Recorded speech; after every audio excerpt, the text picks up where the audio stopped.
அதனால இன்றைக்கு கர்த்தர் கொடுக்கிற வசனம் என்னவென்று கேட்டால், வேதாகமத்தில் நின்று 3 பேரை எனக்கு காட்டினார்.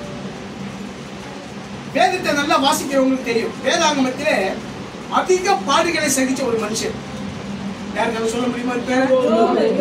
யோபு வந்து கர்த்தர் மேல் வச்சிருக்கிற விசுவாசம் வெளிப்படும்படியாக பிசாசுக்கு அனுமதி கொடுத்து கர்த்தர் அவனை சோதித்தார். எத்தனை பேர் விசுவாசிக்கிறீங்களா? நீங்களும் நாங்கள் கர்த்தர் மேல் எந்த அளவுக்கு விசுவாசம் வைத்து தேவனை தேடுகிறீர்களோ அந்த அளவுக்கு சோதனை வரும். ஆனா அந்த சோதனை பார்த்து நம்ம பயப்படக்கூடாது. அல்லேலூயா. அந்த சோதனை பார்த்து பயப்படக்கூடாது. சோதனைகளை சகிக்கிற மனுஷன் தான் பாக்கியவான். சோதனைகளை பார்த்து பயந்து ஓடுகிறவன் விருதாலும் பாக்கியவான் கிடையாது. அவன் ஆண்டவருடைய பிள்ளை கிடையாது. என்ன அதுதான் பிசாசுக்கு என்ன செய்யணுமா? எதிர்த்து நிற்கணும். இதான் கர்த்தர் சொல்ல. யோபு வந்து எந்த அளவுக்கு கர்த்தர் மேல் நம்பிக்கையாக இருந்தது சொல்ல முடியுமா? யாரும் ஒருத்தர் சொல்ல. யோபின் புஸ்தகத்தை வாசிக்கிறவர்களுக்கு தெரியும். சொல்லுங்கள. யோபுடைய சரீரம் அழுகி யோபு வந்து எவ்வளவு பெரிய போராட்டம் வந்தும் நாவால ஒரு நாளோட கர்த்தரை புறக்கணிச்சவர் பேசவில்லை. எப்படி? நாவால பாவம் செய்யவில்லை. இன்றைக்கு நீங்களும் நானும் ஒரு சின்ன தலைவர் என்ன இப்படி பண்ணிட்டீங்க நான் கேட்பேன். இது நம்மளோட நம்பிக்கை இல்லை, அவன் நம்பிக்கை. எப்படி? இந்த நம்பிக்கை அவன் நம்பிக்கையாக இருக்கக்கூடாது. அவன் நம்பிக்கையாக இருந்தால் பிசாசு அவன் தான் உங்களோட குடும்பத்தில் கிரியை செய்வான். அல்லேலூயா. அப்ப நீங்கள் என்ன செய்ய வேண்டும்? யோபின் விசுவாசத்தை மட்டும் இல்ல, அதில் மேன்மையான விசுவாசத்தோட நீங்கள் தேவனை நோக்கி பார்க்குமானால் யோபு 2 மடங்கு ஆசீர்வாதத்தை பெற்றுக் கொண்டார். கர்த்தர் உங்களுக்கு 1000 மடங்கு கொடுக்க வல்லவராய். தேவனிடத்தில் கேட்க வேண்டிய ஒன்னே ஒன்று, என் விசுவாசத்தின்படி எனக்கு செய்து தேசத்தில் என்ன மகிழ்ச்சியாக வாழ அவன் பயந்து ஓடுவான். யோபு வந்து எல்லாத்தையும் இருந்தான். இழந்த நேரத்தில் அவனுடைய சிநேகிதர் வந்து அவனை ரொம்ப வேதனையோட பேசினான். அவனோட மனைவி வந்து அவனை என்ன சொல்றான்? நீ ஆண்டவரை விட்டு ஆண்டவரை மறுதலிச்சு ஜீவனை விட்டு சத்துப்போ. சொந்த மனைவி சொல்ற சத்துப்போ, நீ ஏன் இருக்கிற அப்படின்னு கேட்கிறான். அந்த நேரத்தில் யோபு ஒரு சாட்சி சொல்கிற ஆண்டவரை குறிச்சு. என்ன தெரியுமா? யோபின் புஸ்தகம் 9வது அதிகாரம் 10வது வசனம் யாராவது எடுத்து வாசிப்போம். ஆராய்ந்து முடியாத பெரிய காரியங்களையும் எண்ணி முடியாத அதிசயங்களை அவர் செய்கிறார். பிரியமானவர்களே, எல்லாத்தையும் இழந்த நிலைமையில, ஒன்றுமில்லாத நிலைமையில, எல்லாரும் வந்து தன்னை வேதனையோட மனசுக்குள்ள குத்தி குத்தி பேசுகிற வேலையில அவர் சொல்கிறார், என் மீட்பர் உயிரோட இருக்கிறவர், அவர் எனக்கு ஆராய்ந்து முடியாத பெரிய காரியங்களையோ எண்ணி முடியாத அதிசயங்களை செய்வார்கள். எத்தனை பேர் விசுவாசிக்கிறீர்கள்?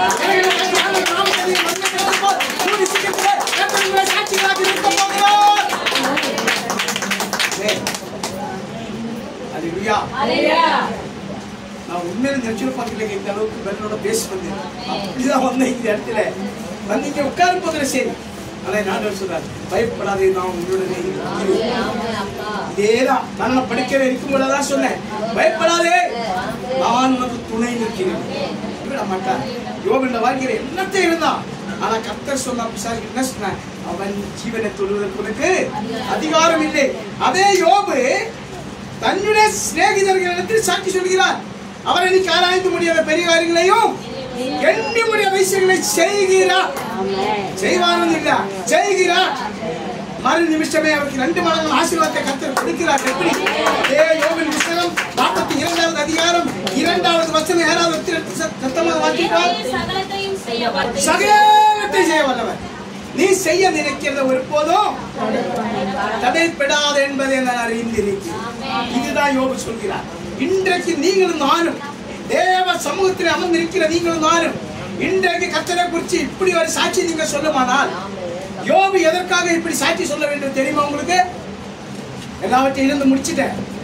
ஆனா யோபு சொல்கிறார், தேவனை நீ சகலத்தை செய்ய வல்லவன் கேட்டா கர்த்தர் நமக்கு முதலாவது சோதனை கொடுப்பார். அல்லேலூயா. எடுத்த உடனே அள்ளி கொடுக்க மாட்டாரு. எடுத்த உடனே அள்ளி கொடுக்க மாட்டாரு. கிள்ளி கொடுத்து பாப்பாரு, நீ எப்படி அதை எடுக்கிற. அதை நீ சந்தோஷத்துல சமாதானத்துல தேவனுக்கு நன்றி செலுத்தும்படியாக நீ அதை செலவழித்தால் அள்ளி அள்ளி கொடுக்கிற அந்த தேவனிடத்திலே நாம தாய் அர்ப்பணிக்கிற கர்த்தரை நோக்கி கூப்பிடும் போல் அவர் எல்லா காரியங்களையும் நிறைவேற்றி கொடுக்க வல்லவராக இருக்கிறார். அதற்காக இன்றைக்கு சொல்கிறேன், யோபு சொல்கிறார், தேவரீர் சகலத்தை செய்வல்ல. ஆரம்பத்திலே நமக்கு சோதனைகள் அற்பமாகத்தான் இருக்கும், ஆனா முடிவோ சம்பூர்ணமாய் கொடுக்கிற தேவன். அதான் யோபு சொல்கிறார், நீ சகலத்தை செய்ய வல்லவன், நீ செய்ய நினைக்கிறதே பயப்படாது என்பதப்பா. இன்றைக்கு நீங்கள் ஒன்னே ஒன்று சொல்கிறேன், ஆசீர்வாதத்தை மட்டும் எதிர்பார்க்க கூடாது. தேவனுக்கு நீங்க எதிர்பார்க்க வேண்டிய முதல் காரியம் என்ன தெரியுமா? அவருடைய கிருபை பெற்றுக் கொள்வதற்கான பரிசுத்த நம்மளில் இருக்க வேண்டும். அவருடைய கிருபை நீங்கள் நானும் பெற்றுக் கொள்ளும் போது நம்மை விட்டு பிசாசாக ஓடி விடுவான். நாமும் ஆசீர்வதிக்கப்படும், நம்மள சந்ததிகளும் ஆசீர்வதிக்கப்படும், நம்மள சந்தானங்களும் ஆசீர்வதிக்கப்படும், நம்மை சுற்றி உள்ள எல்லாரும் ஆசீர்வதிக்கப்படும். நரகத்துக்குள்ள சமாதானமும் நரன்மணிக்குள்ள இருப்பதாக. இதுதான் அதனால இன்றைக்கு கர்த்தர் சொல்கிறார், யோபுக்கு 2 மடங்கு ஆசீர்வாதத்தை கர்த்தர் கொடுத்தார். எப்படி கொடுத்தார்? யோபின் விசுவாசத்தின்படி பெற்றுக்கொள்ள எல்லாரும் சொல்லுவோம். ஆனா கர்த்தர் எப்படி யோபுக்கு 2 மடங்கு ஆசீர்வாதத்தை கொடுத்து தெரியுமா? வாசிப்போம் யோபின் புத்தகம் 42ஆம் அதிகாரம் 10ஆம் வசனம். யோபு தன் சிநேகிதனுக்காக வேண்டுதல் செய்தபோது கர்த்தர் அவன் சிறையிருப்பை மாற்றினார். யோபுக்கு முன் இருந்த எல்லாவற்றைப் பார்க்கிலும் இரட்டைத்தனையாய் கர்த்தர் அவனுக்கு தந்தருளினார். ஆமென். எத்தனை பேர் சந்தோஷிக்கிறீங்க? யோபு தன் சிநேகிதனுக்காக வேண்டுதல் செய்தார். இன்றைக்கு நீங்கள் எத்தனை பேர் உலகத்துக்காக ஜெபிக்கிறீங்க? தினமும் எத்தனை பேர் ஊழியக்காரர்களுக்காக ஜெபிக்கிறீங்க? எத்தனை பேர் அக்கம் பக்கம் இருக்கிறவர்களுக்காக ஜெபிக்கிறீங்க? எத்தனை பேர் உலக சமாதானத்துக்காக ஜெபிக்கிறீங்க? யோபு செய்தார். யோபு என்ன ஜெபம் பண்ண? ஆண்டவரே, எனக்கு வந்த மாதிரி சகோதரர்களுக்கு வரக்கூடாது, என் சிநேகிதர்களுக்கு வரக்கூடாது. அப்படி அவர்களது ஆசீர்வாதம் என்று சொல்லும் போல் அவங்களை ஆசீர்வதிக்கிறதோ இல்லையோ, யோபுக்கு 2 மடங்கு ஆசீர்வாதம் வீடு தேடி வந்தது. இன்றைக்கு தேவ சபையில் நடந்திருக்கிற உங்களை பார்த்து கர்த்தர் சொல்கிறார், உன் உள்ளத்தில் ஆழ்ந்திருக்கிற எண்ணங்களை ஏற்கிற அந்த கர்த்தர் இன்றைக்கு உனக்கு வாக்கு கொடுக்கிறார். பயப்படாதே, நான் இந்த கர்த்தர்களை செய்ய போகிறேன். விசுவாசித்தால் சோதனைகளை பார்த்து பயப்படக்கூடாது, சோர்ந்து போகக்கூடாது. பிறருக்காக ஜெபிக்கிறதுல நீங்க உறுதியா வேண்டும். அப்போ கர்த்தர் உங்களை உங்க குடும்பத்தையும் யோபு எப்படி கர்த்தர் நம்பிக்கையாக இருக்கணும், அதே போல நீங்களும் நானும் கிறிஸ்தவ வாழ்க்கையில இந்த பூமியில் ஏற்படுகிற பாடுகளை பார்த்து பயனோட கூடாது. கடைசி வரைக்கும் நிலைநிற்கிறவன் தான் ரட்சிக்கப்படுவார். நான் இன்றைக்கு சொல்கிறேன், இது கடைசி காலம். கர்த்தர் வருகை நெருங்கி விட்டது. இன்னும் உபத்திரவ காலம் தான் உள்ளது. இப்ப ஏற்பட்டது இல்ல, இன்னும் பயங்கரமானது. பைபிள் எல்லாத்தையும் கையில் எடுத்து போக முடியாது. எப்படி கையில் எடுத்து போக முடியாது? நான் செல்போன் கையில் எடுத்து போக முடியாத? அப்ப என்ன பண்ணுவேன்? உன்னுடைய சியோனுக்குள்ள கர்த்தர் வார்த்தையை நீ வைத்துக் கொள்ள வேண்டும். கர்த்தர் மேய்ப்பராக நான் என்ன இருக்கிறது நம்ம இடத்துல. அதனால்தான் இன்றைக்கு சொல்ல, நேரம் கிடைத்தாலும் கிடைக்காவிட்டாலும் கர்த்தர் வார்த்தையை நீ தியானிக்கணும். வாசிச்சா மட்டும் போதாது, தியானிச்சு உன்னுடைய செயலில் அது வெளிப்படும் போல் கர்த்தர் முன்ன நிச்சயமாகவே யோபின் வாழ்க்கையிலே எல்லாமே இருந்த நிலைமையிலே யோபு கர்த்தரை குறித்து சாட்சி சொல்கிறார், தேவரீர் நீர் சகலத்தை செய்ய வல்லவர். அவர் எனக்கு ஆராய்ந்து முடியாத பெரிய காரியங்களையும் அதிசயங்களை செய்கிறார். மனுஷனால முடியாது, அந்நிய வல்லமைகளால முடியாது, பணத்தினால முடியாது, பட்டம் படிப்பினால முடியாது, பராக்கிரத்தினாலும் பராக்கிரமத்தினால முடியாது. தேவனுடைய கிருபையினால மட்டும் அந்த கிருபையை பெற்றுக் கொண்டதற்காக உங்களை தாழ்த்துங்க, அர்ப்பணிங்க. கர்த்தர் யோபின் வாழ்க்கை ஆசீர்வதித்து போற உங்களை 2 மடங்கு ஆசீர்வதிக்க வல்லவராயிருக்கிறார். அடுத்ததாக இனி ஒருத்தரை நான் காட்ட விரும்புகிறேன், விசுவாசத்தில் தகப்பன். ஆனா அவரை நான் அப்படி சொல்லல. கர்த்தருடைய சிநேகிதன் சொன்னா யாரு? கர்த்தருடைய தாசன் யாரு? கர்த்தருடைய தாசன் சொன்னா கர்த்தருடைய இதயத்தை கேட்டவன் யாரு? தாவீது. கர்த்தருடைய சிநேகிதன் யாரு? ஆபிரகாம். விசுவாசத்தை வச்சுதான் இன்னைக்கு உங்களுக்கு நான் சொல்ல விரும்புகிறேன். நம்மளுடைய முதல் தகப்பன் ஆவிக்குரிய வாழ்க்கையில நம்முடைய முதல் தகப்பன். அவரு கர்த்தர் மேல எப்படி விசுவாசம் வைத்திருந்தார், ஆனா அவருக்கு எப்படிப்பட்ட சோதனை வந்தது? கர்த்தர் ஆபிரகாம் எடுத்து சொல்கிறார், நீ எல்லாத்தையும் விட்டு, தகப்பன் விட்டு எல்லாத்தையும் விட்டு நான் காண்பிக்கும் தேசத்துக்கு நீ போ.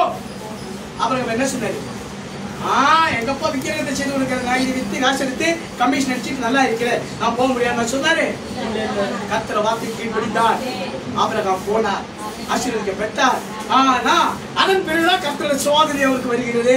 பிரியமானவர்களே, நம் தேவன் கொடுப்பார், கொடுத்து சோதிச்சு பார்ப்பார்.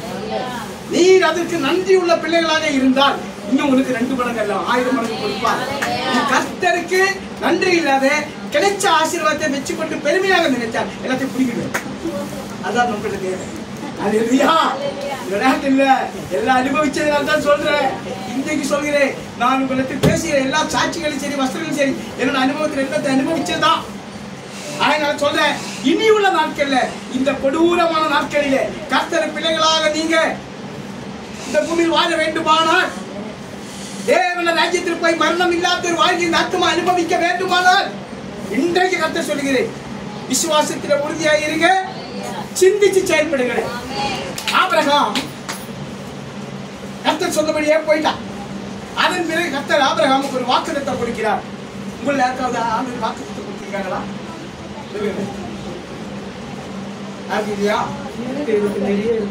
அதாவது கர்த்தர் வாக்குத்தத்தம் கொடுத்தால் நிறைவேறும். எப்படி கேட்டா, உங்களுடைய விசுவாசத்துக்கு நிறைவேறும். சத்துரு நமக்கு விரோதமாய் 1008 ஆலோசனைகளை கொடுப்பார். ஆனா அந்த ஆலோசனை நீங்க ஏற்றுக்கொள்ளக்கூடாது.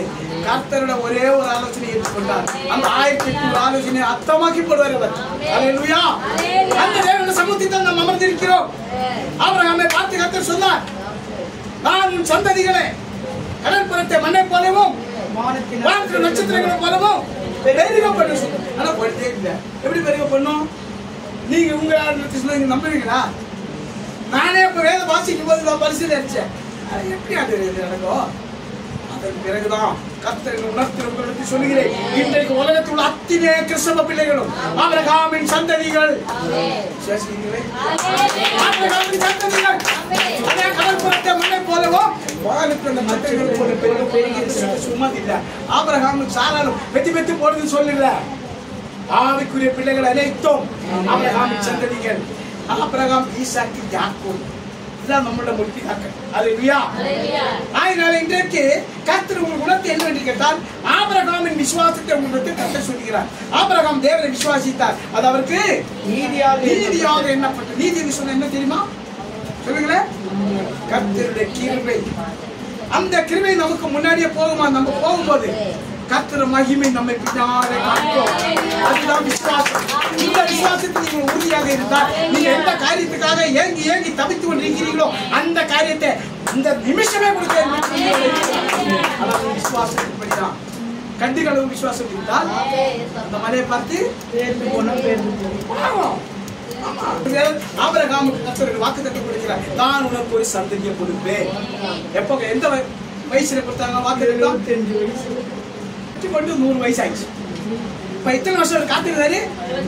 25 வருஷம். அவர் எத்தனை நம்பிக்கையோட காத்திருந்திருப்பார். அவரோட விசுவாசம் அதுதான். அந்த 22 வருஷம் அவர் காத்திருந்து பெற்று கொண்ட ஒரே ஒரு குமாரன். அவர் பேர் என்ன? ஈசாக். அந்த ஈசாக் அதுக்கு பிறக்கலன்னா இன்றைக்கு நீங்கள் நானும் கிடையாது. ஆபிரகாமின் மகன் ஈசாக்கு, ஈசாக்கின் சந்ததி யாக்கோபின் மூலமாக 12 கோத்திரங்கள். அதுதான் இஸ்ரவேலர்கள். நீங்கள் நானும் யூதா கோத்திரத்தில் பிறந்த கர்த்தருடைய பிள்ளைகள். அல்லேலூயா. நம் இயேசுநாதர் எங்க பிறந்தாரு? யூதா கோத்திரத்தில் தாவீதின் வம்சத்தில் பிறந்தார். அவருடைய வம்சத்தில் பிறந்த நீங்கள் நானும் பிசாசை பார்த்து வந்தாலும் பயப்படக்கூடாது. சோத்திரம் வெளியிட்டால் அவன் ஓடி போய் விடுவான். சத்தர் ஓடுவான். அல்லேலூயா. அதே ஆபிரகாம் கர்த்தரை விசுவாசித்தார். கர்த்தர் கொடுத்த வாக்குத்தத்தத்துக்காக எத்தனை வருஷம் காத்திருந்தான்? 25 வருஷங்களா இருக்க முடியுமா? 24 மணி நேரம் இருக்க முடியுது. சொல்லு. நான் 12 வருஷமா ஒரே ஒரு விஷயத்துக்காக டெய்லி ஜபிச்சிருக்கிறேன். 7 முறை, ஒரு நாளைக்கு 7 முறை மறக்காம நிற்கிறேன். இந்த 12 வருஷமா ஜபிச்சிட்டு இருக்கிறேன். இந்த நிமிஷம் வரைக்கும் எனக்கு பதில் தருவேன். நான் எங்க அப்பா கிட்ட கேட்டேன், என் வேலைக்காக காத்திருக்கேன். கர்த்தரோட வேலை வந்த போல் கல்யாணத்தில பச்சை தண்ணியும் திராட்சை ரசமாக மாறினது. அதே மாதிரி இன்றைக்கு கர்த்தர் சொல்லுகிறார், நீங்க எந்த காரியத்துக்காக தேவனத்தில் கேட்டுக்கொண்டு ஜெபித்துக் கொண்டு மனம் கசந்து இருக்கிறீர்களோ அதே தேவன் இன்னைக்கு உங்களுக்கு வாக்கு கொடுக்கிறார். நீ என்னுடைய வேலைக்காக காத்திரு. நீ நினைப்பதற்கும் வேண்டிக் கொள்வதற்கு கற்பனை பண்ணுவதற்கும் அதிகமாக உனக்கு நான் கொடுத்து உன்னை நான் ஆசீர்வதித்து பெருகவே பெருக பண்ணி உன் பேரை நான் பெருமைப்படுத்துவேன்.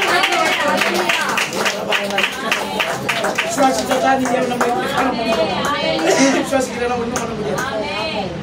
ஆபிரகாம் கர்த்தரை விசுவாசித்தார், அது அவருக்கு நீதியாக கொடுத்தார். அதன் பிறகு ஆபிரகாமுக்கு கர்த்தர் மறுபடியும் ஒரு சோதனை கொடுக்கிறார். எப்ப தெரியுமா? வாசிப்பு ஆதியாகமத்தின் புத்தகம் 22வது அதிகாரம் 1 முதல் 5 வரை வசனங்கள் 6வது வரைக்கும் எடுத்து வாசிப்போம். இந்த காரியங்கள் நடந்த பின்பு தேவன் ஆபிரகாமை சோதித்தார். நல்ல கேளுங்க. எப்படி எனில் அவர் அவனை நோக்கி ஆபிரகாமே என்றான். அவன் இதோ அடியேன் என்றான். அப்பொழுது அவர் உன் புத்திரனும் உன் ஏகசுதனும் உன் நேசகுமாரனுமாகிய ஈசாக்கை இப்போது அழைத்துக் கொண்டு மோரியா தேசத்துக்கு போய் அங்கே நான் உனக்கு குறிக்கும் மலைகளில் ஒன்று அவனை தகன பலியாக பலியிடு என்றார். ஆபிரகாம் அதிகாலையில் எழுந்து தன் கழுதையின் மேல் சேணத்தை கட்டி வேலைக்காரர் 2 பேரையும் கூட்டிக் கொண்டு ஈசாக்கையும் கூட்டிக் கொண்டு தகனபலிக்கு கட்டைகளையும் எடுத்துக்கொண்டு தேவன் தனக்கு குறித்த இடத்துக்கு புறப்பட்டு போனார். 3ஆம் நாளில் ஆபிரகாம் தன் கண்களை ஏறெடுத்து பார்த்து அப்பொழுது ஆபிரகாம் தன் வேலைக்காரரை நோக்கி இந்த கழுதையை நிறுத்தி இங்கே காத்திருங்கள், நானும் பிள்ளையாண்டானும் அவ்விடம் மட்டும் போய் தொழுது கொண்டு உங்களிடத்துக்கு திரும்பி வருவோம் என்றான். ஆபிரகாமின் விசுவாசத்தை எத்தனை பேருக்கு புரியுது? ஆபிரகாமின் விசுவாசத்தை எத்தனை பேருக்கு புரியுது? 28 வருஷம் தபம் இருந்து ஒரு பிள்ளை பெற்றுக்கொண்டா, அந்த பிள்ளை நீ எனக்கு தகனபலின்னு சொன்னா நீங்களும் தான் ஒத்துப்பீங்களா? சகவாசமே வேண்டாம், என் பிள்ளை போது இருக்கு அப்படிதான் சொல்லுவீங்க. சொல்லுங்களேன். யாரும் ஒத்துக்க மாட்டேன். இல்ல யாரும் ஒத்துக்க மாட்டேன். நான் ஒத்துக்க நேற்று முந்தாலும் நான் டெய்லி வாசிப்பேன், தியானிப்பேன். 1/2 மணி நேரம் முழங்கால இந்த வசனம் சும்மா வந்து இங்கே நிற்க முடியல. அப்போ நான் ஆண்டவரே நீ ஏன் பிள்ளை இப்படி கேட்டா கூட நான் ஏன் சொன்னேன், நான் கொடுத்துருவேன். அப்ப நான் என்னோட பேசினேன் தெரியுமா? நீ நினைப்பதற்கு மேட்டு சொல்வதற்கு அதிகமாக கொடுக்கப்படும் உங்களுக்கு கொடுக்கப்படும். கர்த்தருக்கு கொடுக்கிறதுல நீங்க உறுதியாக இருக்கலாம். உங்களை ஆசீர்வதிக்கிறே அவர் மகாபெரிய தேவனாய். இன்றைக்கு கர்த்தர் சொல்லுகிறார், ஆபிரகாம் தேவனை விசுவாசித்தார், அது அவருக்கு நீதியாக எண்ணப்பட்டது. ஆனா இன்னொரு காரியம் நடந்தது. மறுபடி ஆபிரகாமை கர்த்தர் சோதித்தார். சோதிச்சுட்டு என்ன சொல்கிறார்? உன் ஏகபுத்திரனும் உன் ஏகசுதனும் உன் நேசகுமார். நேசகுமார் என்ன அர்த்தம்? அதிகமாக நேசிக்கிறோம், உயிரே அவன் மேல வச்சுக்கிறோம். அப்படி ஆபிரகாம் ஈசாக்கை அந்த அளவுக்கு நேசித்தார். நேசகுமார் ஆண்டவர் சாட்சி சொல்கிறார் ஆபிரகாமை குறிச்சு, ஈசாக்கை குறித்து. அந்த நேசகுமாரை அடிச்சு கொண்டு என்ன பண்ணா, நான் உனக்கு காண்பிக்கும் மோரியா தேசத்துக்கு போ, அங்க நான் உனக்கு காண்பிக்கிற மலையின் மேல் அவனை தகன பலியாக எனக்கு ஒப்பு கொடு. தகன பலி இட்டு கொடுக்க சொல்லலாம். தகன பலி சொன்ன என்ன அர்த்தம்? எரிச்சு கொடு. அப்ப எங்களுக்கு அப்புறம் ஒண்ணு கிடையாது. இல்ல வெறும் சாம்பல் வருது. ஆனா ஆபிரகாம் ஐயோ நான் செய்ய மாட்டேன் சொன்னாரு. அதிகாலையில எழுப்பி வேலைக்காரரை அழிச்சு கொண்டு ஆபிரகாம் பிறகும் நெருப்பும் பிறகு நெருப்பு எடுத்து எங்க போறாங்க? கழுதைகளின் மேல் வைத்து தேவன் சொன்ன இடத்துக்கு போகிறார். அங்க போனார். கீழே மலை அடிவாரத்திலே வேலைக்காரர்களை நிறுத்தி கழுதைகளை நிறுத்தி ஒரு வார்த்தை சொல்கிறார். என்ன வார்த்தை? அது 5ஆம் வசனமா? நீங்கள் கழுதையை நிறுத்தி நானும் பிள்ளையாண்டானும் அவ்விடம் மட்டும் போய் தொழுது கொண்டு உங்களிடத்தில் திரும்பி வருவோம் என்றார். ஆபிரகாம் வந்து ஈசாக்கை பலியிட போறார். அப்ப யார் திரும்பி வரும்? ஆபிரகாம் மட்டும்தானே வரும். ஈசாக்கு வருமா? வராது. ஆனா ஆபிரகாமின் விசுவாசம் அந்த இடத்துல ஆண்டவர் அவனை சோதிக்கிறார். உண்மையான சோதனை அங்கத்தான். ஆபிரகாம் சொல்லுகிறார், நீங்க இங்க உட்கார்ந்து ஓய்விடுங்கள். ஏன்னா சொந்த மனைவிக்கு தெரியாது இந்த விஷயம். தெரிஞ்சுன்னா கண்டிப்பா அனுமதிக்க மாட்டேன். நீங்க இங்கே ஓய்விடுங்கள், நானும் பிள்ளையாண்டனும் அவ்விடம் போய் தொழுது கொண்டு நாங்கள் திரும்பி வருவோம். வருகிறேன்னு சொல்லல, வருவோம். இதுதாங்க ஆபிரகாமின் விசுவாசம். இன்றைக்கு கர்த்தர் சொல்கிறார், ஆபிரகாம் தேவனை விசுவாசித்தது போல கர்த்தருக்காக நீங்க எதை இழக்க வேண்டி வந்தாலும் இழக்குவதற்கு யோசிக்க கூடாது. அந்த இடத்தை உனக்கு ரெட்டிப்பான நன்மை வரும். யோபு எல்லாத்தையும் இருந்த ஒரே நாளிலே என்ன சொன்னா யோபு? கர்த்தர் கொடுத்தா கர்த்தர் எடுத்தா கர்த்தர் நாமத்துக்கு ஸ்தோத்திரம். இதுதான் கர்த்தர் நாமத்துக்கு அவர் ஸ்தோத்திரம் சொல்லும் போதுதான் 2 மடங்கு ஆசீர்வாதம். தேவனே நீ சகலத்தையும் செய்ய வல்லவர். நீங்களும் நானும் சாட்சி சொல்லணும் கர்த்தர் சமூகத்தில். அப்படி உங்களை ஒப்பு கொடுக்கணும். நிச்சயம் சாட்சி சொல்ல நல்லது, எனக்கு இதை செய்து கொண்டு அப்படி கேட்டுப்பாரு. கண்டிப்பா செய்வார். அல்லேலூயா. ஆபிரகாம் வேலைக்காரத்தை சொல்லிட்டு மகனை கூட்டிட்டு எங்க போறான்? மோரியா மலை உச்சியில போறான். அங்க போய் இடத்தை தேர்ந்தெடுத்து ஒரு பலிபீடத்தை கட்டுகிறான். 12 கற்களை வச்ச ஒரு பலிபீடத்தை கட்டுகிறான். எதுக்கு இந்த 12 கற்கள் அடையாளம் தெரியுமா? இஸ்ரவேல் ஓட்டத்துல 12 ஓட்டம். ஆமென். கல்லுகளை வச்சு பலிபீடத்தை கட்டி விறகு அடுக்கி வச்சுட்டாரு. அப்ப பையன் கேட்கிறான், ஐசா கேட்கிறான், அப்பா விறகு இருக்கு, நெருப்பு இருக்கு, ஆனா வெளியிடுவதற்குள்ள ஆட்டுக்குட்டி எங்க? அந்த என்ன சொல்றாரா? அந்த என்ன நம்ம சொல்ற வசனத்துல கர்த்தர் பார்த்துக் கொள்வார். ஆமென். இது ஆபிரகாமின் விசுவாசம். அங்க ஈசாக்குக்கு பதில் கொடுக்கிறார் கர்த்தர் பார்த்துக் கொள்வார். அதன் பிறகு ஈசாக்கு பேசவே இல்லை. வேதாகமத்தை வாசிக்கிறவங்க அதை தியானிக்கலாம். நிறைய ஊழியக்காரங்க தப்பு தப்பா சொல்றாங்க, தியானிக்கலாம். அதன் பிறகு ஈசாக்கு பேசவே இல்லை. ஈசாக்கு அதிக்கு இல்லப்பா என்ன விட்டுட்டு நான் ஓடி போறேன்னு சொன்னாங்க. நீங்களும் நான் இருந்திருக்க முடியாதீங்க. அல்லேலூயா. ஈசாக்கு அதோட வாயடக்கிறார். கையை காலையும் கட்டி ஈசாக்கை விறகு மேல படுக்க வச்சார். நீங்களும் நான் எப்படி படுக்க வச்ச சும்மா இருப்பியா? அப்பா என்ன விட்டியா இல்லையா? இல்ல இப்ப கத்தி பூச்சல் போடுவேன் அப்படின்னு சொல்லுவேன். இல்லையா? ஈசாக்கு கத்தி பூச்சல் போட்டு ஆபிரகாம் என்ன செஞ்சிருப்பான்? வந்திருப்பான். ஆனா ஆபிரகாம் ஒண்ணுமே பேசல. பையன் ஒண்ணும் பேசல. கத்திய கையில் எடுக்கிறார், ஓங்குகிறார். வானத்திலிருந்து ஒரு சத்தம் வருகிறது. யார் பேசுறது தெரியுமா? தேவ தூதன் பேசுகிறார். ஆபிரகாமே ஆபிரகாமே போடாத. இன்றைக்கு நீங்க கர்த்தர் மேல் வைக்கிற விசுவாசம் உண்மையாக இருந்தால் உங்களுக்கு விரோதமாய் எழும்புகிற சத்துரு கிட்ட ஆண்டவர் பேச வல்லவராய் இருக்கிறார். ஏய் சத்துருவே, என் பிள்ளை போடுவதற்கு உனக்கு எந்த காரணத்துக்கும் அதிகாரம் கிடையாது. நான் அவன் கூட இருக்கிறேன், நான் அவன் கூட இருக்கிறேன், நான் அந்த பிள்ளைகளோடு கூட இருக்கிறேன். கர்த்தர் வாக்கு கொடுப்பார். எந்த சக்தி சேதப்படுத்த முடியாது. விசுவாசிங்களே, விசுவாசத்தினால் நீதிமான் பிழைப்பான். விசுவாசியை பதறாதே. விசுவாசத்தினால் நீதிமான் பிழைப்பான். விசுவாசியை பதறாதே. கலங்காத கிரையாத விசுவாசியே, கலங்காத கிரையாத விசுவாசியே, கல்வாரி நாயகன் கையிடாதே, கல்வாரி நாயகன் கையிடாதே.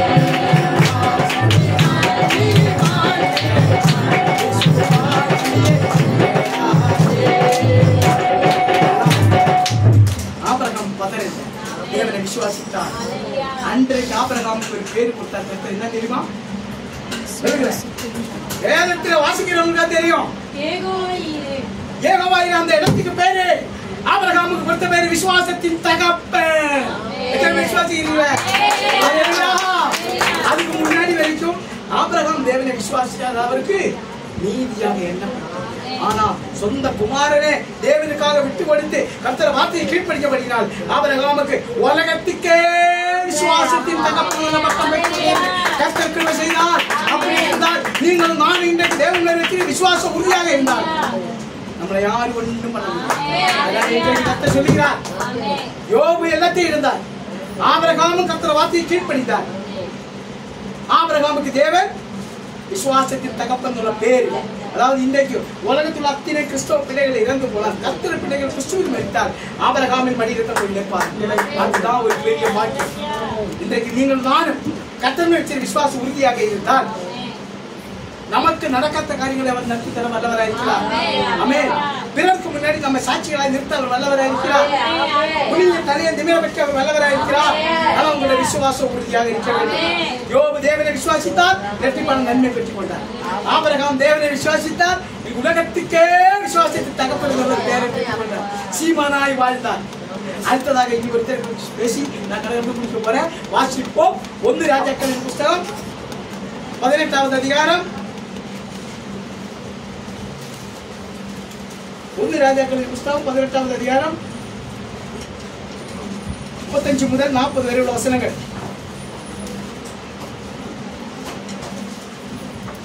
அப்பொழுது தண்ணீர் பலிபீடத்தை சுற்றிலும் ஓடினது. வாய்க்காலையும் தண்ணீரால் நிரப்பினார். அந்திபலி செலுத்தும் நேரத்திலே தீர்க்கதரிசியாகிய எலியா வந்து, ஆபிரகாமுக்கும் ஈசாக்குக்கும் யாக்கோபுக்கும் தேவனாகிய கர்த்தாவே, இஸ்ரவேலிலே நீர் தேவன் என்றும் நான் உம்முடைய ஊழியக்காரன் என்றும் நான் இந்த காரியங்களை எல்லாம் உம்முடைய வார்த்தையின்படி செய்தேன் என்றும் இன்றைக்கு விளங்க பண்ணோம். எலியா என்கிற தீர்க்கதரிசி அவருக்கு என்ன ஒரு பிரத்யேகத்தை தெரியுமா? ஒரு விசேஷம். அக்கினி அபிஷேகத்தை பெற்றுக் கொண்ட ஒரே ஒரு தீர்க்கதரிசி. அதே அக்கினி அபிஷேகத்தை இந்த தீர்க்கதரிசி கர்த்தர் கொடுத்திருக்கிறார். எந்த இடத்துல போனாலும் சரி, பிசாசை ஓட்டு கை தூக்கினா கை தூக்குங்க உங்க நெருப்பு போட்டு நான் போயிடுறேன் நடக்கிற காரியம் சொல்ல பேசி சொல்ல. ஆனால் இன்றைக்கு கர்த்தர் சொல்கிறார், ஆபிரகாம் தேவனை விசுவாசித்தார், உலகத்துக்கே விசுவாசத்தை தகப்பனாக மாறினார். ஆனா தேவன் அக்கினி அபிஷேகத்தை பெற்றுக் கொண்ட எலியா தீர்க்கதரிசி பெரிய தீர்க்கதரிசியாய் பெயர் எடுத்தார். 499 பேரையும் ஆகாபு ராஜாவும் அவன் சேனைகளை சேர்ந்து கொன்று போடும்போது இவர் மட்டும் மீந்தினார். எப்படி மீறினா? அதுதான் கர்த்தருடைய பாதுகாப்பு. பிரியமானவர்களே, எலியா தீர்க்கதரிசி அதே ஆகாபு ராஜாவிடத்தில் போய் சவால் விடுகிறார். இஸ்ரவேலிலே ஆண்டவராக இயேசு கிறிஸ்து ஒருவர் மட்டும்தான் தேவன் என்று இந்த ஜனங்கள் அறியும்படிக்கு இன்றைக்கு நாம் ஒரு போட்டியை செய்வோம். எப்படி?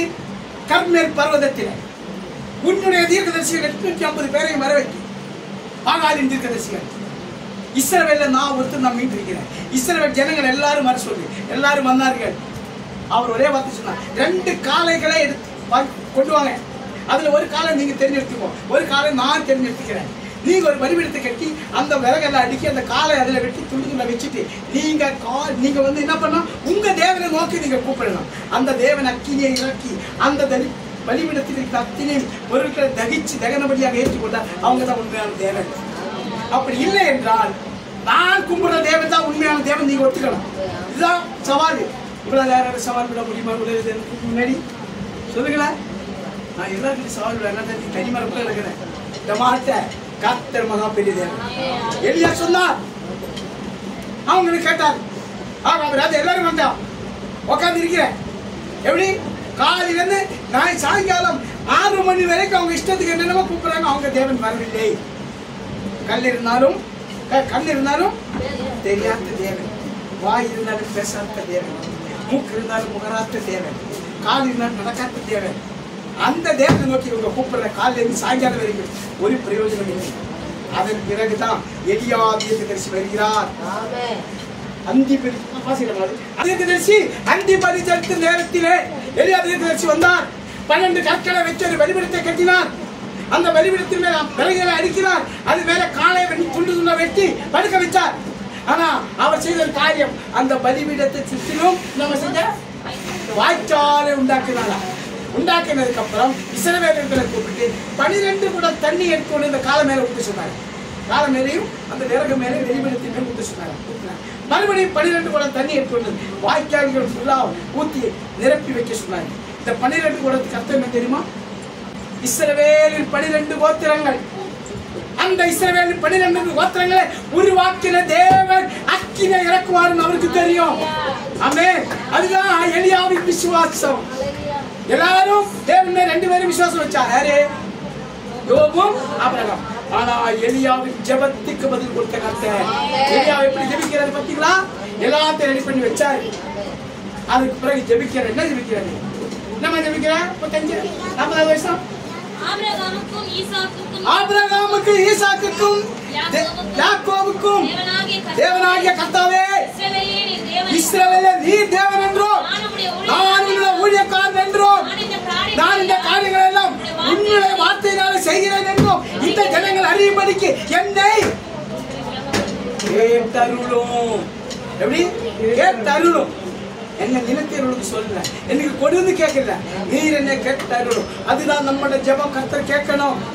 கேட்க வேண்டுமானால் விசுவாசத்தோட ஜெபிக்கணும். விசுவாசம் உள்ள ஜெபத்துக்கு கொண்டு மதில் கிடைக்கும். ஆபிரகாம் ஜெபித்து முடிக்கிறது முன்னாடி வானத்து நக்கி இறங்கினது. எல்லாவற்றையும் பற்றி எரிச்சு போட்டது. எல்லா நெருப்பு பலிபீடத்தில் அத்தனை பொருட்களை எரிச்சு போட்டது.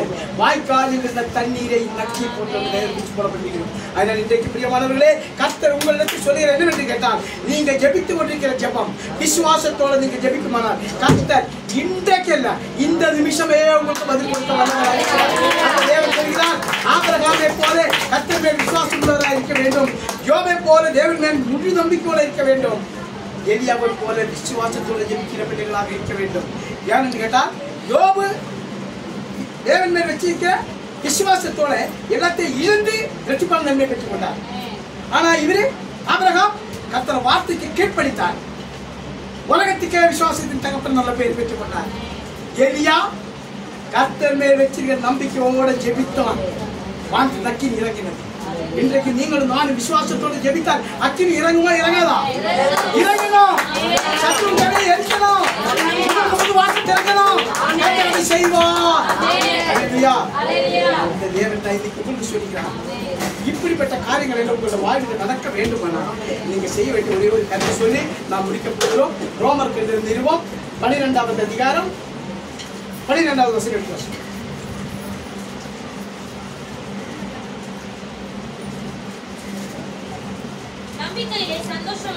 நம்பிக்கையிலே சந்தோஷமாயிருங்கள். உபத்திரவத்திலே பொறுமையாயிருங்கள். அது மட்டும் முடியாதுல்ல, ஜெபத்திலே உறுதி, அதாவது விசுவாசம் உள்ள ஒரு ஜெபம். அந்த ஜெபம் நீ ஜெபிக்கும் போதே வானத்திலிருந்து பதில் வரும். வானத்தின் அக்கினி இறங்கும். உங்களோட ஜெபத்துக்கு விரோதமா எழுப்பின அத்தனை சத்துரு தலைகளை கர்த்தர் நசுக்குவார். உன் ஜெபத்துக்கு பதில் உடனே வரும். உன் கண்களுக்கு முன்னாடி அதிசயங்களை காண பண்ணுவார். சாட்சியாக்கி நிறுத்துவார். மரணத்தை ஜெயிச்சு வந்தார். அந்த தேவன் இன்றைக்கு உங்களுக்கு வாக்கு கொடுக்கிறார். ஆலயத்துக்கு வரும்போது விசுவாசத்தோட வர வேண்டும். விசுவாச நம்பிக்கையில சந்தோஷமா இருந்தது. நம்பிக்கை சொன்னா விசுவாசத்தில சந்தோஷமா இருக்க வேண்டும். அப்புறம் உபத்திரவத்தில அதெல்லாம் புரியாது. ஒருத்தர் கத்தி எடுத்தா மேல கத்தி எடுக்கும். அப்படியால கத்தி எடுக்கிறவனுக்கு கத்தியால தான் சாப்பிடும். அப்புறம் பேதுரை பார்த்து கத்துறதான் சொன்னேன், கத்தி உரையில போலே கத்தி எடுக்கிறவனுக்கு கத்தியால தான் முடியும். அதனால இன்றைக்கு சொல்கிறேன், உபத்திரவத்தில பொறுமையாக இருக்கிறேன். எவ்வளவு பெரிய உபத்திரம் வந்தாலும் சரி பொறுமையாக இருந்தால் வெற்றி நிச்சயம் உண்டு. ஆனா அந்த வெற்றி கிடைக்க வேண்டுமானால் ஜெபத்திலே நிறுத்திக்கணும். அதனாலே விசுவாசத்திலே நம்பிக்கையில சந்தோஷமா இருக்க வேண்டும். என் கர்த்தர் இதை செய்வார், என் ஆண்டவர் எனக்கு இதை செய்து தருவார். லூக்கா 1:37 என்ன சொல்லப்படுகிறது?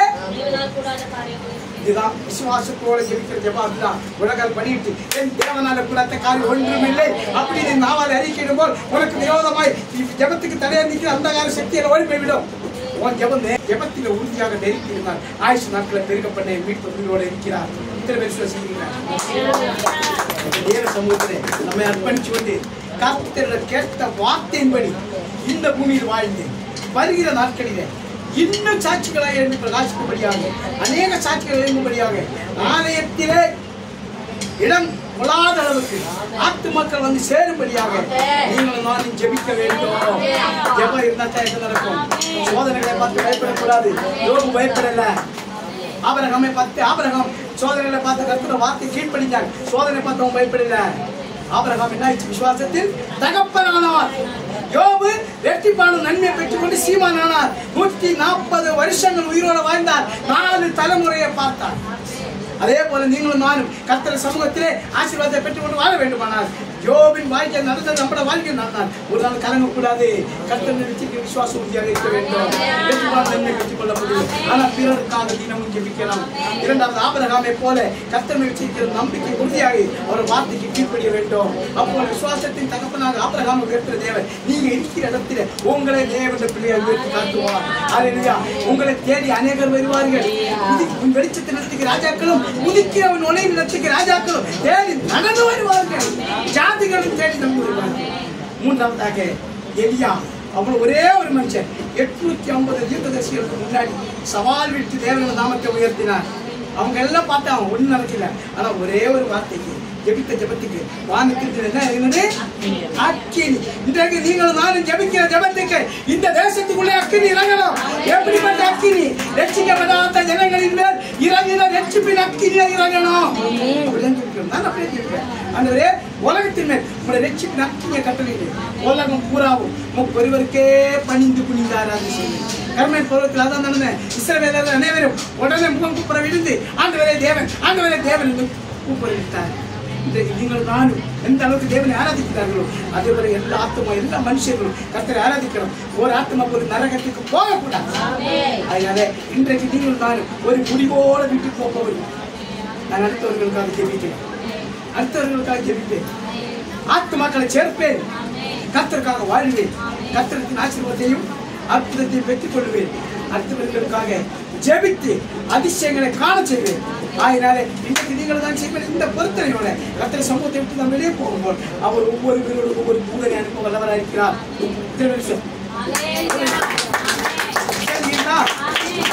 இருக்கிற இடத்துல எழுந்து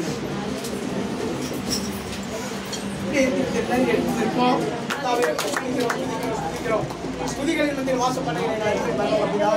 நல்ல தகவலே ஆசீர்வதிக்கப்பட்ட இந்த பரிசுத்த நாளிலே கர்த்தாவே உம்முடைய சமூகத்தில் நாங்கள் கடந்து வருகிறோம். இதோ கர்த்தாவே இத்தனை நாட்கள் எங்களை நடத்துகிறோம். இனி உள்ள நாட்கள்ல நீர் எங்களோடு கூட எங்களை நடத்தப்பா. ஒரு சத்துரு கண்களை எங்களை மேற்படாதபடி ஒரு விசேஷ அக்கினி வேலி அடைச்சு எல்லா பிள்ளைகளையும் வேறு வேறாய் குடும்பமாய் தனித்தனியாய் கர்த்தர் ஆசீர்வதிக்கவே ஆசீர்வதித்து பெருகவே பெருக பண்ணி ஒவ்வொரு வீட்டை அக்கினி வேலி அடைச்சு பாதுகாத்து கொள்ளபடியாக கரங்களை பிள்ளைகள் அனைவரையும் தாக்கி ஒப்புக்கொள்கிறேன்.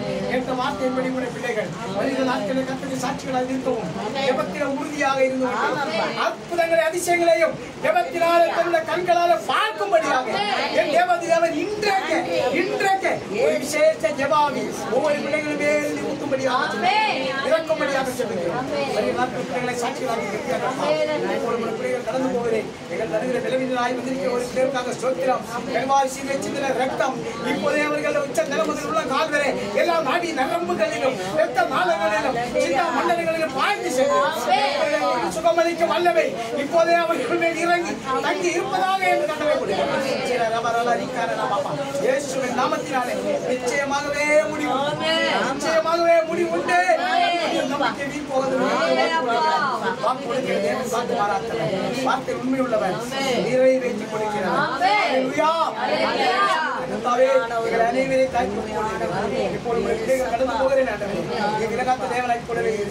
மறுபடியும் நாங்கள் முகாமுகமாய் சந்திக்கிற நீதியின் வருகிறதுக்குள்ள ஒவ்வொருவரை ஒவ்வொரு வீட்டிலே சக்தி வேலை ஒவ்வொரு கூட ஒரு யுத்த புருஷன்களை கூடவே கொல்லாபுரத்து நேரில் வாழையின் வார்த்தை எழுப்பி அனைவரையும் வேதி அழைச்சு பார்க்கலாம்.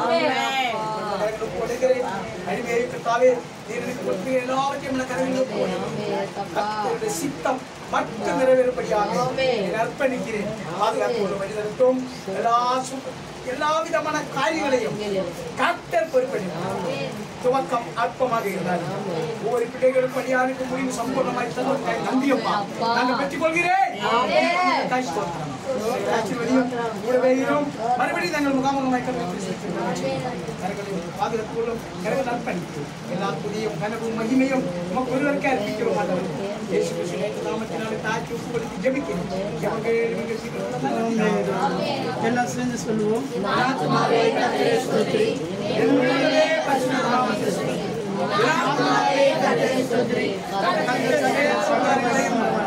ஆசீர்வாதத்தை பெற்றுக்கொள்வோம்.